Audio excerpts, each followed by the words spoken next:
Good morning. Yeah, I mean, she got sick right at the start of the new year and has already used all of her sick days. Now, she's vaccinated and boosted, so she's worried what's she going to do if she or her kids get sick again this year. So I spoke with some HR experts, including one here at Gartner, about how companies are and should be evolving.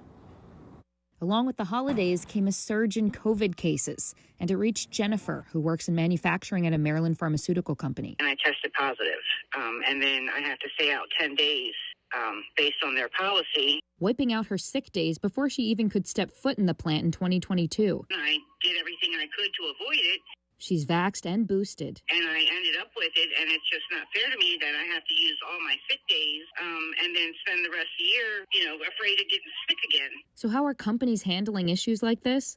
Here's Brian Kropp, Chief of Research of Gartner for HR. And what we're finding is that the best organizations have done a couple of things. One, they have created as much flexibility as possible, not just about where people work, which is what a lot of the focus of flexibility has been about, but about when people work and how much people work, and creating as much flexibility as they can there. Two, they've really been focusing on trying to build deeper connections with those employees. And then the final thing that we're seeing these organizations do is really try to think about creating a bigger shared purpose, that we're trying to stand for something bigger and bolder than we ever have before. David Pearson, Senior Vice President of People and Culture at Extensis HR, says the pandemic will have long-term impacts on business. Businesses are realizing they have to have contingency plans. What I've been advising a lot of our clients is that if you think about the time to fill, so if it's going to take you 6 weeks, 8 weeks to fill that role,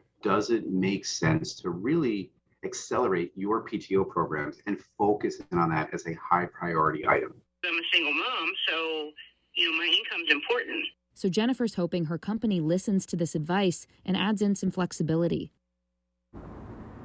Now, Jennifer wants that paid COVID leave extended that the state had offered earlier on in the pandemic. It's since expired. Now, in recent contract negotiations, Governor Hogan actually did extend 10 days of paid COVID leave to vaccinated state employees, but that does not extend to private companies. That's still at their discretion. Guys.